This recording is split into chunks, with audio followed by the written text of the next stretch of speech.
किसी क्लास में निष्पक्ष होने का आखिर मतलब क्या होता है? क्या इसका मतलब ये है कि हर स्टूडेंट के साथ बिल्कुल एक जैसा बर्ताव किया जाए? चलिए, आज इसी बड़े सवाल की तह में चलते हैं और समझते हैं कि एक सच में फेयर क्लासरूम कैसे बनाया जाता है।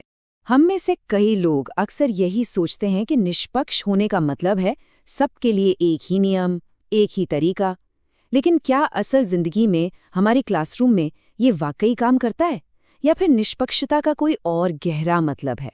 तो चलिए थोड़ा और गहराई से सोचते हैं इस बारे में। इस सवाल का जवाब ढूंढने के लिए हमें सबसे पहले एक बहुत ही बेसिक, एक बुनियादी बात समझनी होगी। और इस पूरी चर्चा की बुनियाद टिकी है दो शब्दों के अंतर पर, सेक्स और जेंडर। चलिए पहले इसे एकदम क्रिस्टल क्लियर करते हैं।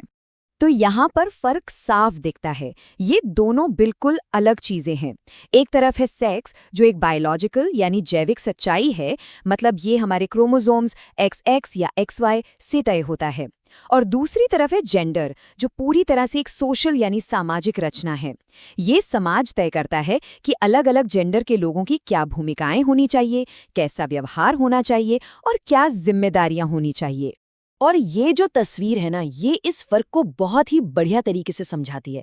समाज कैसे जेंडर को अलग अलग उम्मीदों और भूमिकाओं के साथ जोड़ देता है, जबकि सेक्स पूरी तरह से बायोलॉजी पर आधारित है। ये फर्क समझना इसलिए इतना जरूरी है क्योंकि समाज की बनाई हुई इन्हीं उम्मीदों से कई सारी दिक्कतें, कई सारे पूर्वाग्रह शुरू हो जाते हैं। तो जब ये बात समझ आ जाती है कि जेंडर एक सामाजिक रचना है, तो हम ये भी देख सकते हैं कि ये कैसे कुछ रुकावटें पैदा कर सकता है। तो चलिए देखते हैं कि ये रुकावटें हैं क्या, जिन्हें हम पूर्वाग्रह और रूढ़िवादी सोच भी कहते हैं। पहली रुकावट है जेंडर स्टीरियोटाइप।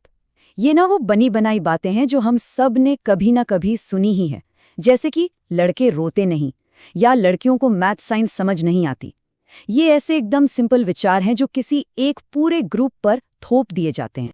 और जब यही स्टीरियोटाइप हमारे कामों में, हमारे व्यवहार में दिखने लगते हैं ना, तो वो बन जाता है जेंडर बायस, या कह लीजिए लैंगिक पूर्वाग्रह। इसका सीधा सा मतलब है पक्षपात करना, एक जेंडर को दूसरे से बेहतर मानना, जिससे भेदभाव पैदा होता है। ये उदाहरण इसे बिल्कुल साफ कर देता है। सोचिए, स्कूल में कोई स्पोर्ट्स कंपटीशन हो रहा है और ये पहले से ही मान लिया गया कि भाई लड़के तो बेहतर खेलेंगे ही, और उन्हें ज्यादा मौके दिए जाते हैं। ये सिर्फ एक खेल की बात नहीं रह जाती है ना। इस तरह की सोच से लड़कियों के आत्मविश्वास पर, उनके मौकों पर कितना गहरा असर पड़ सकता है। और ये जो तस्वीर है ना, ये बड़ी कमाल की बात बताती है।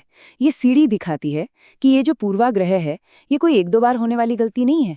नहीं, ये तो एक पूरा का पूरा सिस्टम है। एक ऐसी व्यवस्था जहां समाज के बनाए हुए फायदे किसी एक जेंडर को पहले से ही एक, कह सकते हैं, एक हेड स्टार्ट दे देते हैं। तो ठीक है, हमने प्रॉब्लम तो पहचान ली, पर इसका सल्यूशन क्या है? हमारा असली लक्ष्य क्या होना चाहिए? यहीं पर दो बहुत ज़रूरी शब्द हमारे सामने आते हैं, इक्वालिटी यानी समानता और इक्विटी यानी समता। चलिए इनके बीच का फ़र्क समझते हैं। पता है, हम अक्सर इन दोनों शब्दों को एक ही समझ लेते हैं, पर क्या स्टूडेंट्स के साथ समान व्यवहार करना और उनके साथ समतापूर्ण व्यवहार करना एक ही बात है? इसका जवाब जानना एक निष्पक्ष क्लासरूम बनाने के लिए बेहद जरूरी है। तो पहले बात करते हैं जेंडर इक्वालिटी की, यानी समानता की। इसका सीधा सा मतलब है हर किसी को एक जैसे मौके और एक जैसे रिसोर्सेज देना। इसमें सबसे जरूरी शब्द है एक जैसा, सबको एक बराबर चीज देना। और अब आते हैं जेंडर इक्विटी पर, यानी समता। अब ये सिर्फ सबको एक जैसी चीजें देने के बारे में नहीं है।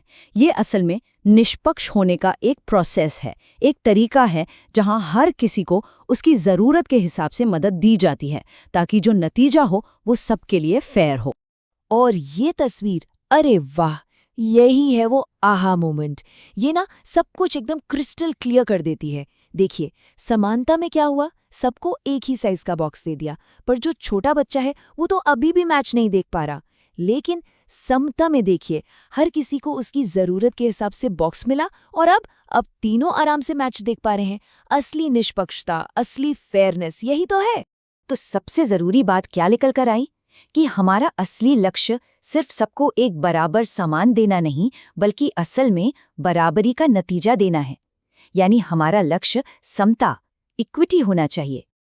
ठीक है, थ्योरी तो बढ़िया समझ आ गई, पर असली सवाल तो ये है कि इसे अपनी क्लास में लागू कैसे करें, है ना? एक निष्पक्ष माहौल बनाने के लिए एक टीचर असल में क्या कर सकता है? चलिए कुछ ठोस एक्शन पॉइंट्स देखते हैं। जैसा कि ये सोर्स हमें याद दिलाता है, बदलाव की ये जो ताकत है ना, वो एक टीचर के ही हाथ में होती है। एक फेयर समाज बनाने की शुरुआत क्लासरूम से ही होती है और इसकी चाबी वो टीचर के पास ही है। तो हम असल में कर क्या सकते हैं? देखिए, सबसे पहले तो अपनी भाषा पर ध्यान दे सकते हैं।